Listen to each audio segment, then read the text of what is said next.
নমস্কার, পশ্চিম মেদিনীপুর থেকে পুতুলের হোম কিচেনে আপনাদের সকলকে জানাই স্বাগত। আশা করি আপনারা সকলেই খুব ভালো আছেন, আমিও খুব ভালো আছি। আজকে আপনাদের তৈরি করে আমি দেখাবো এই চিকেন বিরিয়ানি। আমি চালগুলোকে 1 ঘন্টা ভিজিয়ে রেখেছি। চালগুলোকে ভিজিয়ে রাখলে লম্বা হয়ে যায় খুব ভালো চালগুলো, আর খুব ভাতগুলো ঝুরঝুরে হয়। এই কারণে আপনাদেরকে বলে দিলাম অন্তত মোটামুটি 1/2 ঘন্টাও ভিজিয়ে রাখবেন। এখানে যে শুকনো মশলাগুলো আমি দিচ্ছি, লবঙ্গ, এলাচ, দারচিনি, জয়িত্রী, তেজপাতা, বড় এলাচ, সাদা গোলমরিচ, কালো গোলমরিচ, এগুলো সমস্ত কিছু যেরকম জলে দিয়ে ফুটিয়ে আমরা তৈরি করে নিই ঠিক সেই রকম দিয়েছি। আর দিয়েছি সাদা তেল 2 চামচ।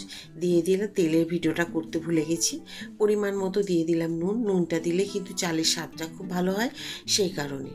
তো ব্যাস, এবার ভাতটা ফুটে যাওয়ার জন্য একটুখানি হাতা দিয়ে সমস্ত কিছু মিশিয়ে নিলাম।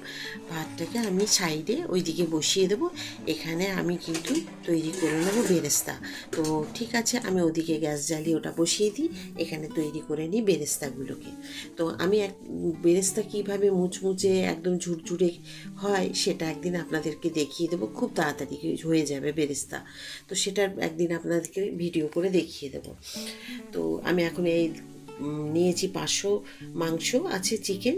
তো আমি নিয়েছি এখানে 500 গ্রাম পেঁয়াজ। আমি এখানে বেরেস্তা তৈরি করে নেব।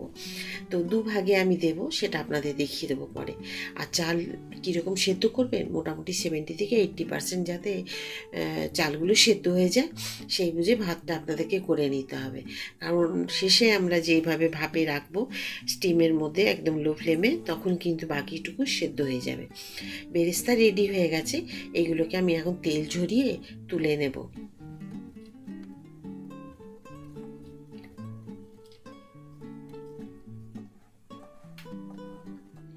ব্যাস, সব বেরেস্তা তোলা হয়ে গেছে। আমি এখন দিয়ে দিচ্ছি আলুগুলো। তো আলু আমি বড় মিডিয়াম সাইজের আলু 2 টুকরো করে আমি নিয়েছি, 2টো করে তো আলুগুলো নিয়েছি। আর এইগুলোকেও বেশ ভালো করে ভেজে নেব। খুব বড় সাইজের যদি আলু হয় আপনারা 3 টুকরো করে নেবেন, আর মিডিয়াম সাইজ হলে 2 টুকরো করে নেবেন। তো এখানে খুব বড় সাইজেরও আলু ছিল, যার জন্য আমি 3 টুকরো করে নিয়েছি।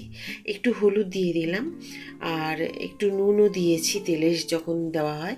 তো হলুদ আর নুন দিয়ে আমি আলুগুলোকে ভেজে নেব। তো আলু যেরকম হালকা গোল্ডেন ব্রাউন কালার হবে সেইভাবে ভেজে নিতে হবে। তো দেখুন, আলুগুলো খুব সুন্দর ভাজা হয়ে গেছে। এইভাবে আলুগুলোকে ভেজে নিয়ে একটা বাটির মধ্যে তুলে নিতে হবে। তো আমি আলুগুলোকে সব তুলে ভাজা হয়ে গেছে। এখন এগুলোকে আমি তুলে সাইডের রেখে দেবো। এটা আমি অনেকগুলো আলু দেখাচ্ছে, এটা আমি আরেকটা তরকারিতে দেবো বলে 4 পিস এক্সট্রা আলু আছে, সেটা অন্য তরকারিতে দেওয়ার জন্য। ডিমগুলোকে আমি ছুরি দিয়ে কেটে নিয়েছি, 3-4টে দাগ দিয়ে দিয়ে কেটে নিয়েছি। এখন যেগুলোকে নুন হলুদ তো দেওয়াই আছে তেলের মধ্যে, ওখানে দিয়ে আমি এখন ডিমগুলোকেও ভেজে নেব।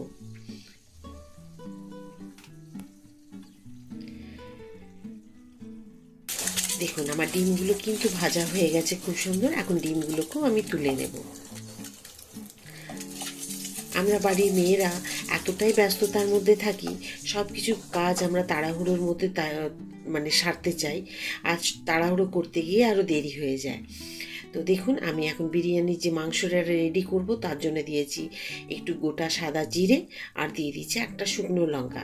এইভাবে অবশ্যই কিন্তু আপনি এই চিকেন বিরিয়ানিটা রান্না করুন, দেখবেন খুব টেস্টি হবে খেতে। দিলাম 2টো তেজপাতা।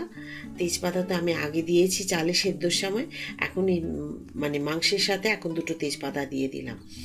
তো এখন যে মাংসটা আমি মেখে রেখেছি, ম্যারিনেট করে রেখেছি, আমি একটু ভিনিগার দিয়ে ভিজিয়ে রেখেছিলাম, দিয়েছি একটুখানি পেঁয়াজ বাটা, টমেটো আর 2টো কাঁচা লঙ্কা বাটা এর মধ্যে দিয়েছি, দিয়ে আমি ভিজিয়ে রেখেছি।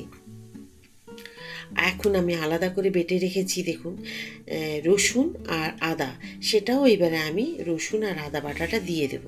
তো রসুন বেশি করে আমি দিয়েছি, একটা বড় গাঁটের পুরোটাই দিয়েছি। আদা দিয়েছি 1.5 ইঞ্চি মতো, কারণ 500 মাংস আছে তো এখানে একটু আদা দিলে হবে না, তো সেই জন্যে দিয়েছি।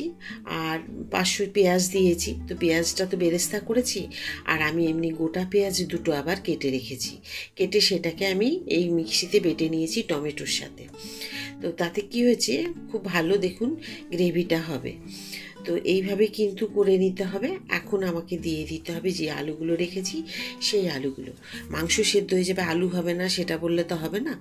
তো মাংসের সাথে আলু দিয়ে দিতে হবে, দিয়ে আর ভালো করে নাড়াচাড়া করে এইগুলোকে সেদ্ধ করে নিতে হবে। কারণ মুরগির মাংস খুব তাড়াতাড়ি সেদ্ধ হয়ে যায়। মটন বা খাসির মাংস হলে পরে আমরা কুকারে দিয়ে করি, কারণ আমাদের বাড়িতে একটু সেদ্ধ মাংস খেতে সবাই ভালোবাসে। ঢাকা দেওয়ার আগে আমি একটু বেরেস্তা ছড়িয়ে দিলাম। যে বেরেস্তাটা ভেজে রেখেছিলাম সেগুলোকে নিয়ে ওপর থেকে ছড়িয়ে দিয়ে এখন একটা ঢাকা দিয়ে দিলাম। ঢাকা দিয়ে দিলাম, একদমই হাই ফ্লেমে রাখবেন না। হাই ফ্লেমে রাখলে কিন্তু জল তাড়াতাড়ি শুকিয়ে গিয়ে পুড়ে যাবে, সেদ্ধ হবে না। একদম মিডিয়াম টু লো ফ্লেমে রেখে এই মাংস আলু সমস্ত কিছু সেদ্ধ করে নিতে হবে। একদম জল দেওয়ার প্রয়োজন নেই। যে মশলার জল বা নুন থেকে যে জল বেরোবে তাতেই কিন্তু মাংস পুরো সেদ্ধ হয়ে যাবে, আর খুব টেস্টি হবে এইভাবে যদি মাংস সেদ্ধ করেন। আর বেশি যদি জল দিয়ে সেদ্ধ করেন তখন কিন্তু সময় লাগবে।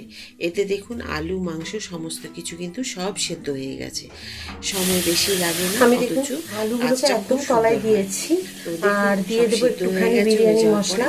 আমি সব মাংসগুলো আলাদা করে তুলে রেখেছি, আলুগুলো দিয়েছি, এবার সব সাজিয়ে নেব। তারপরে দিয়ে দেবো ভাতগুলোকে।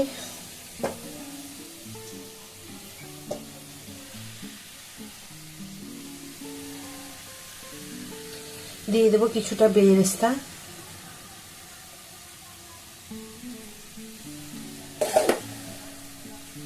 তারপর আবার দিয়ে দেব বিরিয়ানি মশলা,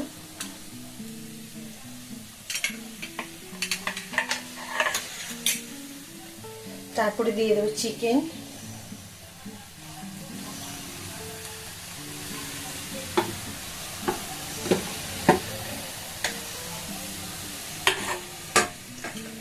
তারপরে আবার দিয়ে দেবো ভাত।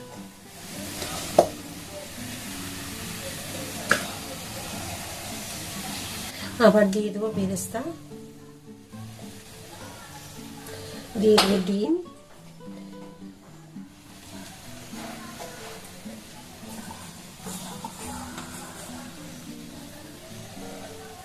দিয়ে দেবো বিরিয়ানি মশলা।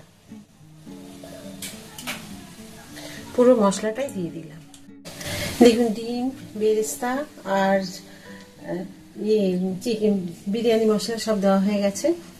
এখন দিয়ে দেবো আমি একটুখানি কেওড়া জল। আজকে আমি এতে গোলাপ জল দেবো না, মিঠা আতরও দেবো না। গোলাপ জল দেবো, মিঠা আতর দেবো না। একটুখানি দেবো গোলাপ জল। এখন দুধ আমি কেশর দিয়ে ভিজিয়ে রেখেছিলাম, তার সাথে আমি একটু কেশর ফুড কালার দিয়ে দিয়েছি। তো সেটাও আমি এই ডিমের উপর দিয়ে এভাবে ভাতে ছড়িয়ে ছড়িয়ে, এই যে এগ চিকেন বিরিয়ানিটা এভাবে অবশ্যই একবার করুন, খেতে খুব সুন্দর হবে। 5 মিনিটের জন্য আমি ঢাকা দিয়ে দিলাম লো ফ্লেমে। গ্যাস আমি অফ করে দিয়েছি। দেখুন কি সুন্দর হয়েছে, আমি আপনাদের দেখিয়ে দিচ্ছি। দেখুন যখন খেতে দেবেন ঠিক এইভাবে দেখুন।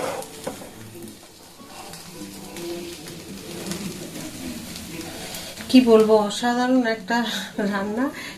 এগ চিকেন বিরিয়ানি খুব সুন্দর হয়। একবার অবশ্যই আমার যে পদ্ধতিতে আমি করলাম আপনারা একবার তৈরি করে খেয়ে দেখুন, খুব ভালো লাগবে। আর কেমন হয়েছিল সেটা অবশ্যই তখন আমাকে কমেন্ট করে জানাবেন যে কেমন হয়েছিল এগ চিকেন বিরিয়ানি। আশা করি আজকে আপনাদের এগ চিকেন বিরিয়ানির ভিডিও আপনাদের সকলের খুব ভালো লেগেছে। ভিডিওটি যদি আপনাদের সকলের খুব ভালো লেগে থাকে প্লিজ লাইক, সাবস্ক্রাইব আর শেয়ার করতে ভুলবেন না।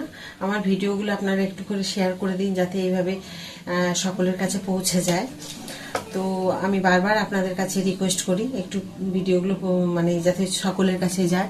আর যেসব দিদিরা আমার পাশে আছেন, লাইক করেন, সাবস্ক্রাইব করেন, তো তাদেরকে অসংখ্য ধন্যবাদ। এইভাবে পাশে থাকবেন আর ভিডিওগুলো শেয়ার করে দেবেন। তো আবার একটা নতুন ভিডিওতে নতুন রান্না নিয়ে আপনাদের সকলের কাছে আমি চলে আসবো। সবাই খুব ভালো থাকুন এই বলে আজকের ভিডিওটি আমি এখানেই শেষ করব। নমস্কার।